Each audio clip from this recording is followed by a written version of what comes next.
fitter, happier, more productive, comfortable, not drinking too much, regular exercise at the gym, 3 days a week, getting on better with your associate employee contemporaries, at ease.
欢迎收听主唱死了，我们终于可以再越位了。我是 B， 那么感谢 Offside 邀约。本期节目呢是主唱死了播客和越位音乐节的特别企划 Chatting， 一个和乐队成员近距离进行专访的场景，一个记录器乐音乐节之外所有人生的环节。那么本期呢，我们将采访来自 Dunk Festival 的 Federico 作为主唱死了的一期特别节目，同时也将是一集全英文的单集。Hello Federico, please introduce yourself.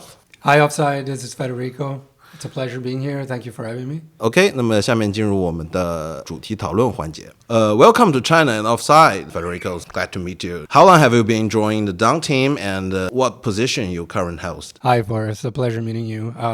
Hi, Offside. This is Federico from Dunk. We're a press implant, festival, music label, everything related to music based in Belgium. It's a pleasure being here. Thank you for having me. I've been at Dunk for just over 2 years now. I am currently the project manager of the pressing plant. I also have that same position at the record label. I manage a lot of the projects that come out of the Dunk Records label. And for the festival, I currently do a lot of promotion on social media, and I help, obviously, doing the festival itself with the merch table and anything that's related to the actual label. Yeah. Dunk Festival is so, well known and also be well organized thanks to your position's contribution for that. And I heard that one since you were the editor of Acoustic Drums. Yeah, it's most interesting me. Can you elaborate more on that? What led you to join the Dunk team before, it's a transforming. Thank you. So let's backtrack almost 10 years ago. I was living in Canada. I was just doing university there. And I always had this passion for music. And one of my professors gave me this advice to how to become a better writer, because I was really struggling with that, being English my second language. And I was like, I really want to write about music. I love music. It just comes naturally to me. And I was sitting in my room listening to all these records, and I was just putting down my thoughts, jotting down and writing. Then this great opportunity came. I saw this music magazine, because I was also constantly looking for new music to listen to. And this magazine was just recommending all these wonderful music. Yeah. The magazine was called Arctic Drones. It was an online-only magazine. And one day I saw they were looking for writers, and I was like, wow, this is my opportunity to do something with this passion that I have, and kind of like having a side gig of my own. So then I joined. And Arctic Drones is actually how I came to know of Dunk. Yeah. Which is a very funny anecdote, because now I'm here sitting in this room with you guys, and I could not thank Arctic Drones and Dunk enough for all the opportunities that they've given me, and how they keep giving back in terms of how the energy you put into your passion, it keeps giving back to you. Yeah. In terms of all these wonderful opportunities. In 2016, Dunk Festival invited us. Yeah. Us of Arctic Drones, they invited us to come and cover the festival. They paid for our tickets. They told us, come and write a piece on the festival. And I fell in love with the festival. I fell in love with everything, the atmosphere, the people, just everything. Yeah, starting in 2016, I went back to Dunk every single year for 4 years in a row. And then in 2022, when I saw that Dunk was hiring for a position at the pressing plant, I was just like, this is my dream job. It sounds perfect. Just touch the look. I applied. And then, as they say, the rest is history. But that's how I came to join the wonderful team of Dunk. Yeah. Okay, here is your, personal VC like that. It let audience to know you very well, because we are all the readers of the Acoustic Drums and also the Dunk Festival. The next question will be a little bit, consistently that we know that Dunk Festival has found in 2005, right? Just to support the local basketball team club. So as the Offside, just use a name as the the football match. It's a coincidence, why? So what happens things to them make it so bigger and bigger every year? Thank you. Well, first of all, we're honored that you guys decided to name your festival kind of also as a reference to our own. Yeah. It makes us very happy, and we're very honored. In general, we're just very thankful for being invited here and all the kind of attention you've been giving us. But I might not be the perfect person to tell this story, because I've been involved with Dunk in a limited capacity for only a number of years. But we're actually celebrating our 20th birthday next year in 2025. Any special lineup? I am vowed to secrecy. Zip it? Okay. But it was the festival was born in 2005. Yeah. And the little story behind it is that Wout and Mart, the brothers that started this company with their father Luke, they wanted to save the basketball club in their city of Zottegem, which is a small town outside of Ghent in East Flanders in Belgium. And so they decided to do this kind of festival as kind of charity fundraiser, and then had a lot of fun, obviously, and they decided to start it as a regular thing. To be honest, how the festival got bigger, I think what really helped us grow is finding the right niche. Yeah. But also, in a way, this niche found us. in 2005, post-rock was just kind of coming out of the darkness. It was kind of getting known and becoming very well popular. known. Yeah. And so there wasn't anyone in particular that was catering to it. And so Dunk came in and started catering to this very small niche. And the niche was very receptive. This is why I say we found them and they found us. Yeah. Because the niche found us. They were very receptive to what we had to offer. They were very enthusiastic. They were very happy. They were very eager to join this kind of beautiful space and group around this wonderful genre of music that we all love and appreciate. And through that, we were able to grow just as the niche grew. Yeah. And all these bands came to us and they wanted to play. And that's really how Dunk became what it is. It was just a very organic It's naturally. process. Yeah. We really naturally grew as the scene grew. Yeah. All we had to do was be receptive and just keep doing what we did every year and try to do better. I also would like to say shout out to the scene in general, the bands and the fans. We really couldn't do this without them. But we also could not do this without our volunteers. We're still very reliant on volunteers, and our group of volunteers is amazing. They make this possible every single year. I see the episode on YouTube that is, Dunk Chef. They cook well, really.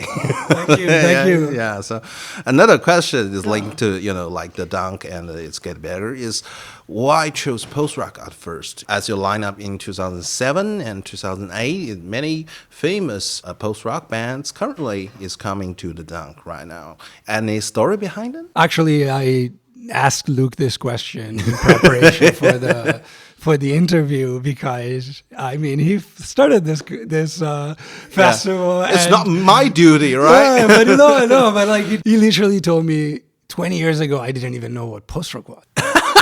He was like I just wanted to play the music I loved. Yeah. Luke was very excited about having these bands that he loved and this music that he loved play in Zottegem, play in Belgium. Yeah. They actually didn't know what post-rock was until a couple of years into Dunk experience that they came to be associated with post-rock and became known as a post-rock festival.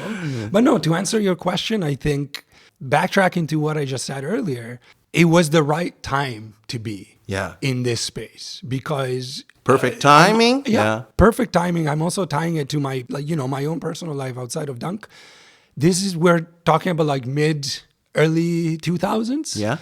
Post-rock is again making his comeback. It's coming back to the scenes with a vengeance, getting bigger, and it just made sense. Yeah. And all these bands were just starting touring again. And I remember being in Canada. This is now early 2010s.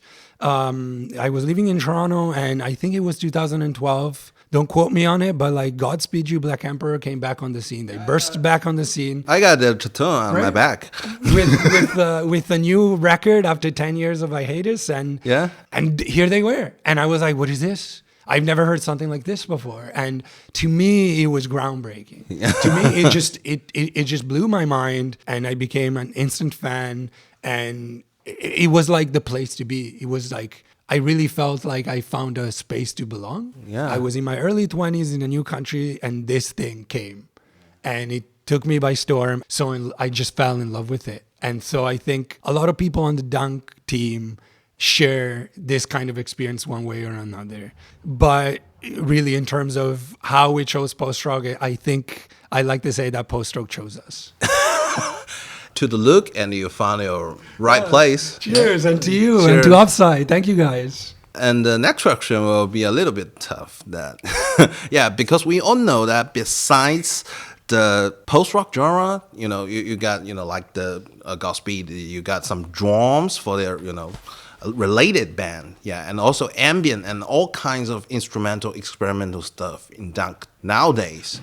Is there any selection criteria for lineup? Thank you. I'm really honest when I say this, and there is no criteria at all other than bringing whatever just sounds, your love. Really bringing whatever sounds awesome to us. Okay.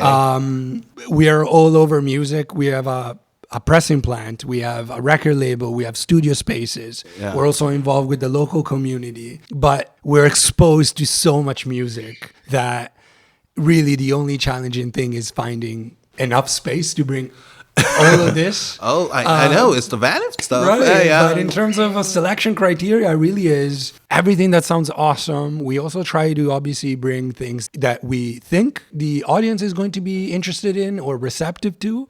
Yeah. We also every year have a poll. Yeah. We've been running this poll for a very long time, and we're very receptive to what our audience wants. If the audience says, please bring back this band, we try to bring them back 2 or 3 years later. Obviously, we don't want to bring the same bands over and over. Yeah. So there's always a fine balance between old friends and new faces, yeah. new bands, older bands. It's a fine balance between all of these things. But also another thing is we've been, in a way, also we've had to innovate and bring new sounds to the lineup. We can't just keep repeating ourselves and only do post-rock. So we've kind of opened the door to post-metal, harsher sounds, also more experimental music. Yeah. Another thing that we love doing is inviting people from China, inviting people from all over the world and try to have a kind of like a multinational, multicultural lineup. I think the criteria is that you need some new sounds, right?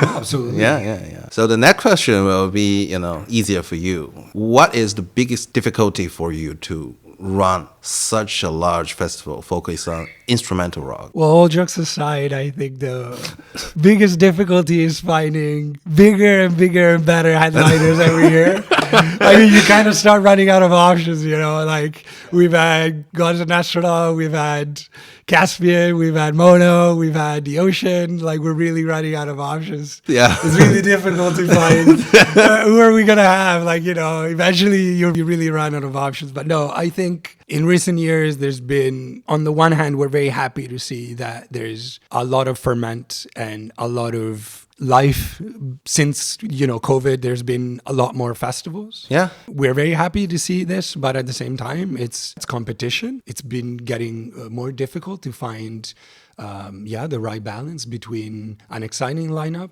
and something that we feel will our audience will appreciate. There's always an increased demand of novelty because there's just more options, right?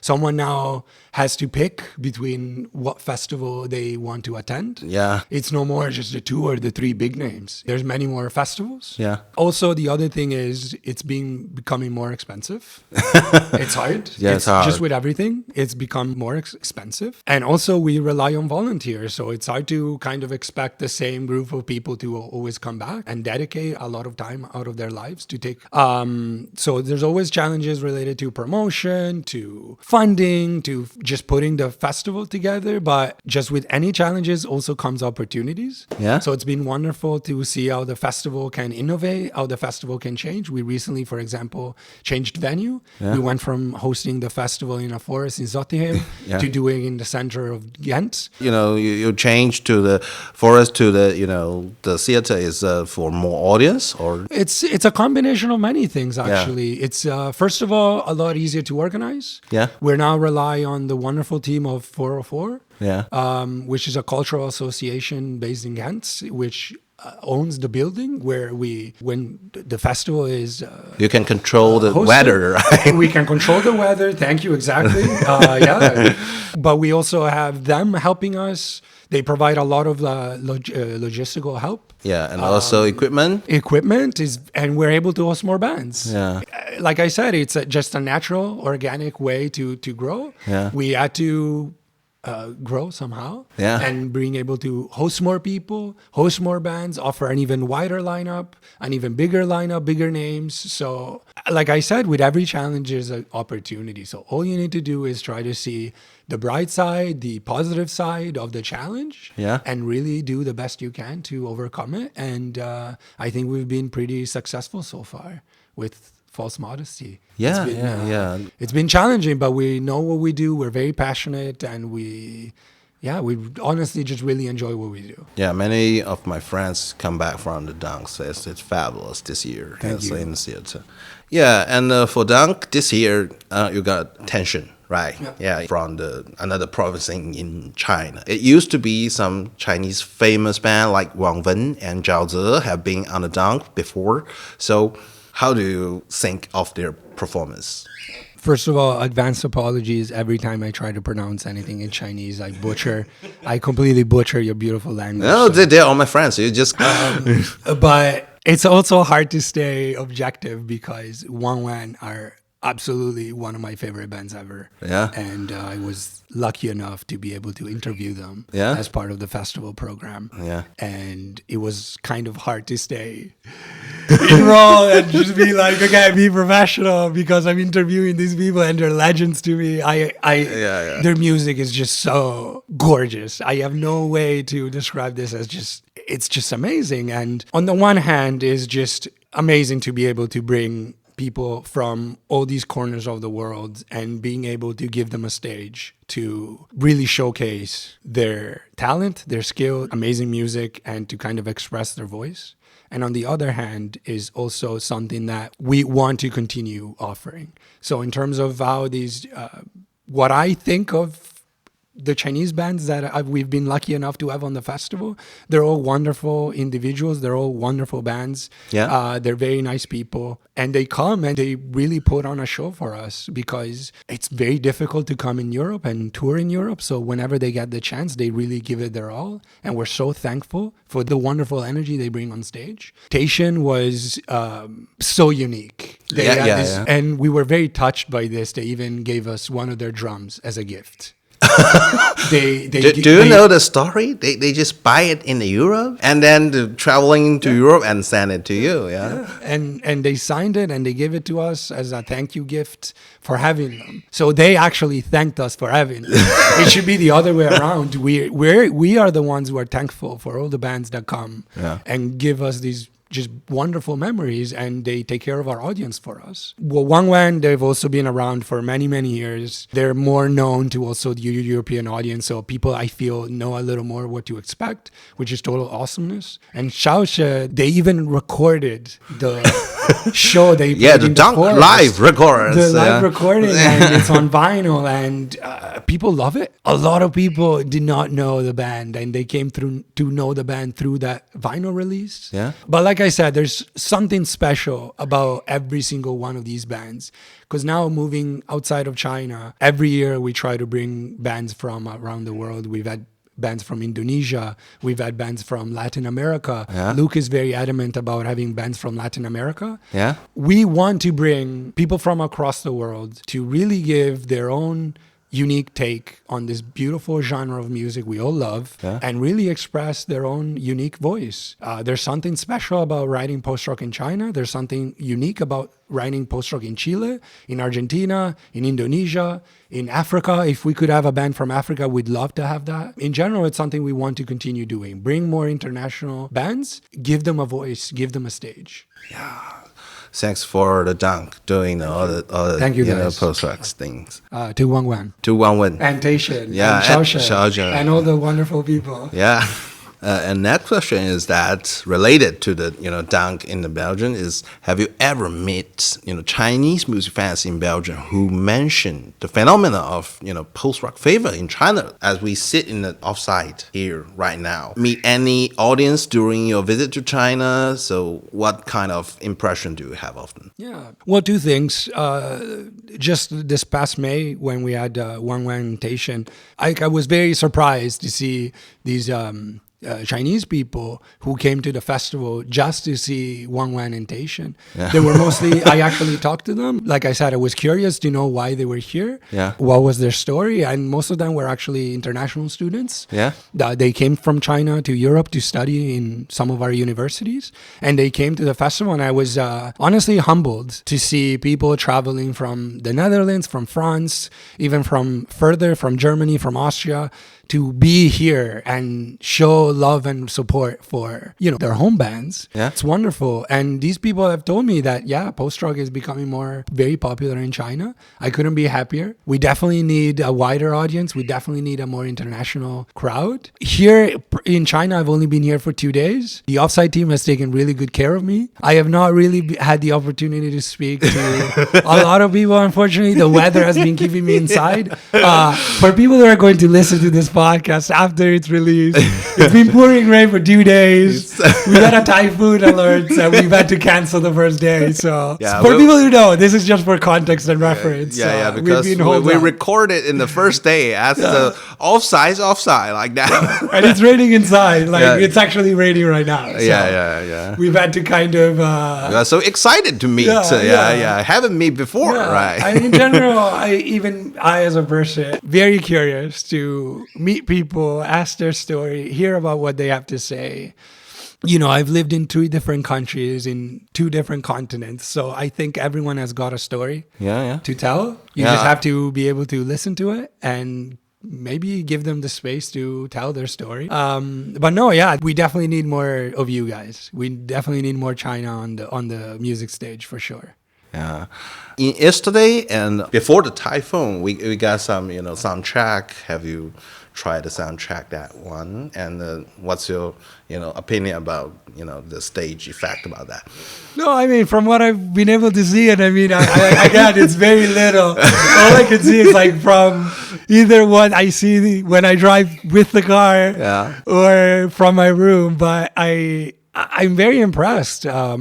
You guys have only been doing this for 2 years. Yeah. We're also very thankful for being here. Just to start with, thank you for having us. I'm genuinely impressed. I know how much goes into setting up a festival. I know how hard it is. We couldn't do it without the local support that we have from institutions, from the government, from local actors, from volunteers. We know how hard it is. We know this. And to see what you guys are able to do here, it's wonderful. Too bad for the weather. Let's hope that tomorrow and Sunday we got better weather and we're able to really experience this. I'm very excited to see what comes. It's very exciting. How does Dunk feel about Offside when you heard it, when it happens in the last year? How did this kind of collaboration this time come about? I gotta say, everyone was floored and we were so humbled, even surprised. We're like, someone in China loves Dunk so much that they decided to start their own festival in China because we inspired them. This is truly humbling. And again, it's kind of proof that if you work really hard and you also are passionate about what you do, there's a lot of good that comes out of it. Yeah.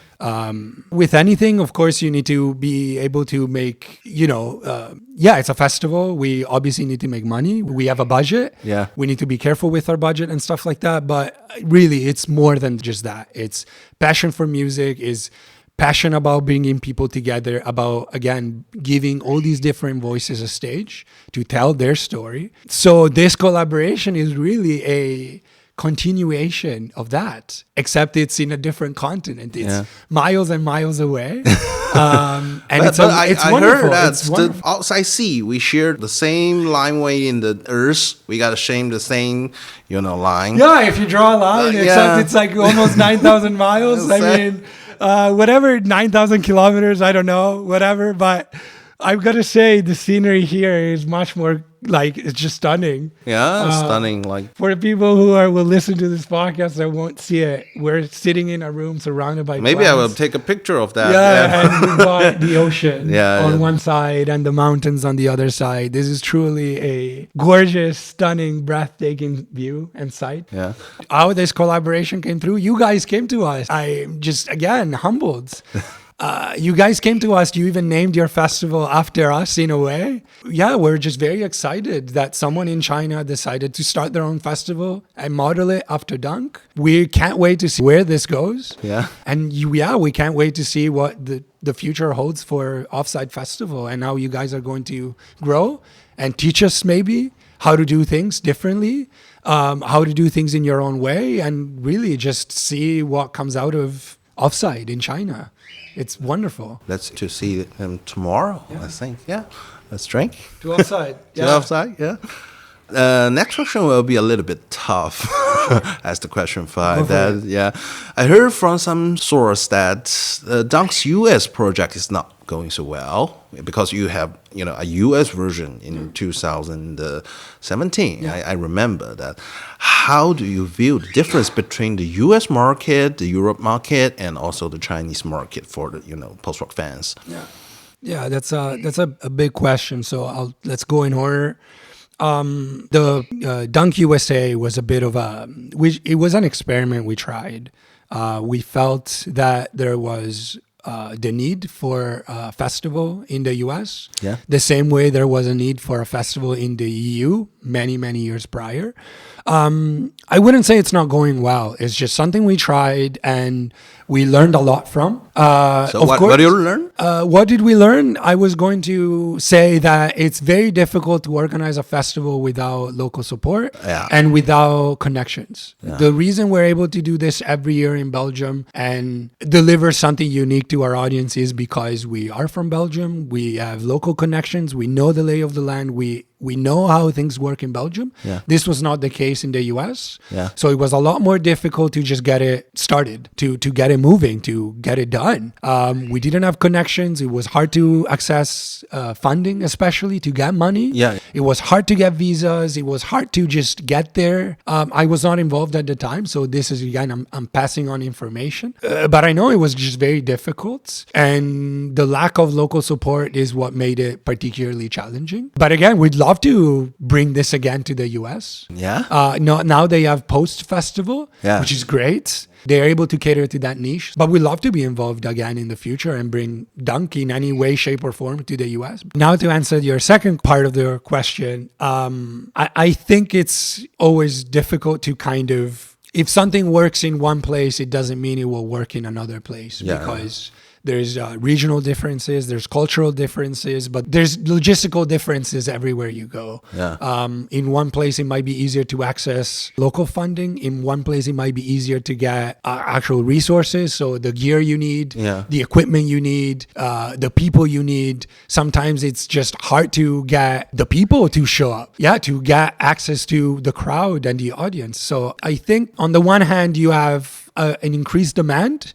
On the other hand, you have more challenges and you have more logistical issues. So I think we found what works for us, and we like to move in the space that where we know what works for us and try to give it a new spin every single time. Next question. As this time, Offside invites you to come here. So what kind of collaboration do you think the Dunk and Offside will have in the future? I think, for one, we'd love to have more Chinese bands play at our festival. It's not the easiest thing to bring them over in terms of like the cost involved, getting visas and stuff. So we definitely do want to be the space that they can use to, again, bring their own unique spin on the genre we love. We'd love to also help you guys have access to the European scene in exchange, let's say. We know it's hard.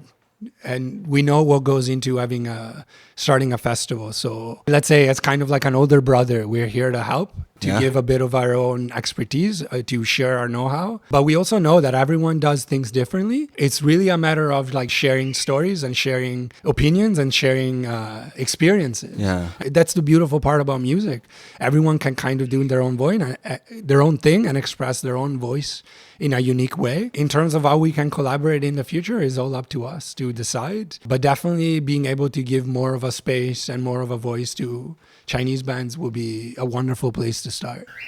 Cheers for the... Cheers. The last question is for the me. unscripted one. I hide one. Because I am a experimental music podcast host here, and as my wish, because a lot of Belgium got great prog bands there, is Dunk will consider more progressive rock in the lineup, or what's the future plan for the Dunk? You said you need some new sounds, right? I think you're really asking this question to the wrong person. I think it's my duty. No, you really should be asking this to our audience. Well, ask them their opinion. You would be receptive to this genre, a particular style of music. We're obviously always open to having different kinds of music. I mean, we obviously don't want to get holed up in just post-rock. What is post-rock even is just, it's so hard to define. We love metal. Personally, I am a huge death metal fan. So I even try to bring death metal music to the festival. Really? And they always tell me, Federico, this is a bit too harsh. I'm not sure if people will love it. But yeah, I'd love to have more death metal on the festival. But at the same time, you also need to be conscious that your audience might be a bit not exactly know what to expect. So you definitely want to give them something that they know they will appreciate. And lately, we've been experimenting a lot with kind of electronic music, and that's been going well. With more classical music, we had Joe Quayle and the Joe orchestra. Quayle's great. That was just a gorgeous, amazing experience. Maybe FYEAR, maybe. Yeah, we'd love to have, like I said, it's a fine balance between doing what we know we do well and giving a different spin each and every time, because we want every edition to be different and memorable and unique in its own way, but we also don't want to throw a completely different festival and throw people into a completely different space and they don't know how to navigate this space. So we also want to take the audience along on a journey of discovery and offer something new every year. With that said, we're never opposed to having different kinds of music on the festival. We're always open to different stuff. Always. So just submit. It's open, I think. Yeah, always open. We receive a lot of applications, actually more applications than we have the time to check. We only have limited space. It's always hard to pick.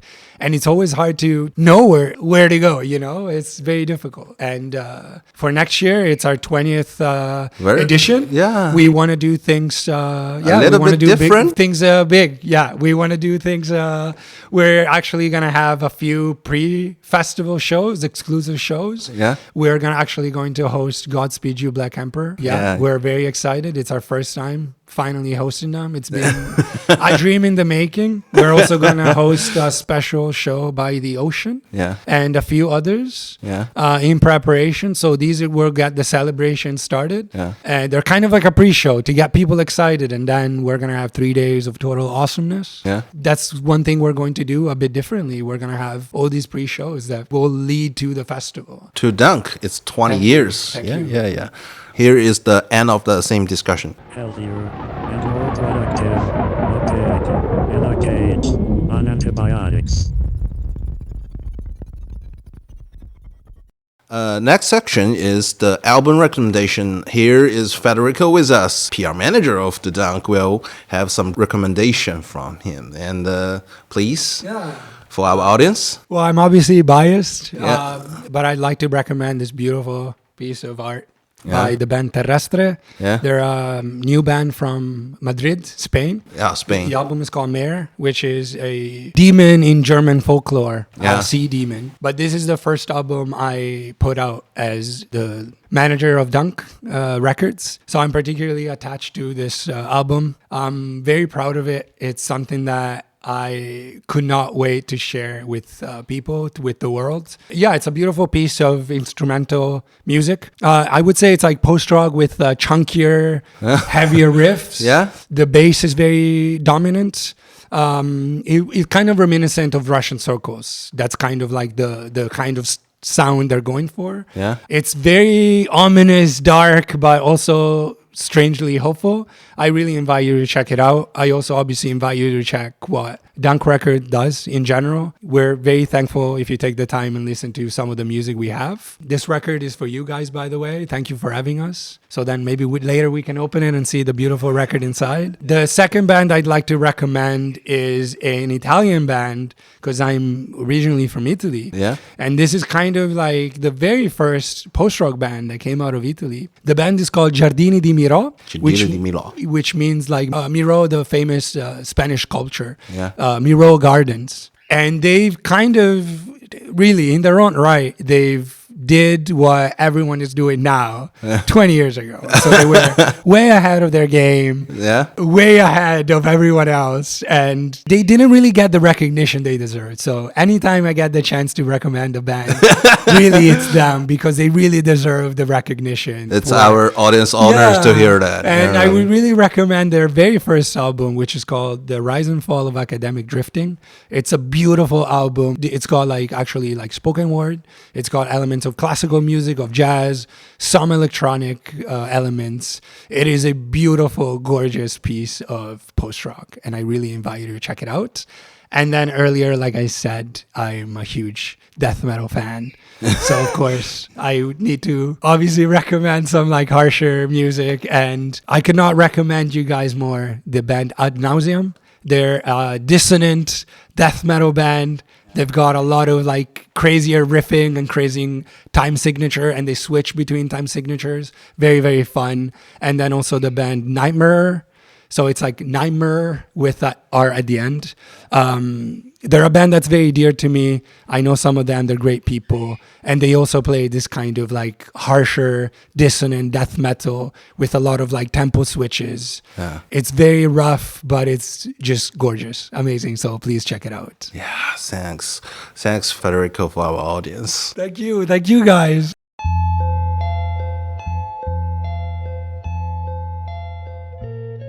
这里是面向未来的地下音乐类播客，主唱死了，推荐你使用全功能的泛用型播客客户端订阅收听。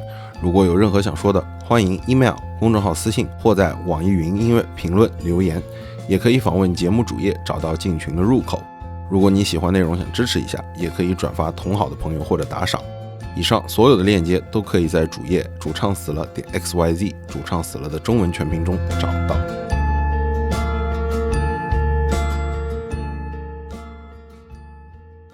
Okay, it's the ending track part. And Federico, which will be your recommend for this episode's end? I definitely recommend Woo Woo Road by Wang because I'm here in China and whenever I look around, the song just keeps playing in my head. Okay. Thank you. Thank you. And thanks for coming. All the audience, thanks for listening. And let's waiting for our next episode. Bye-bye. Thank you. Bye.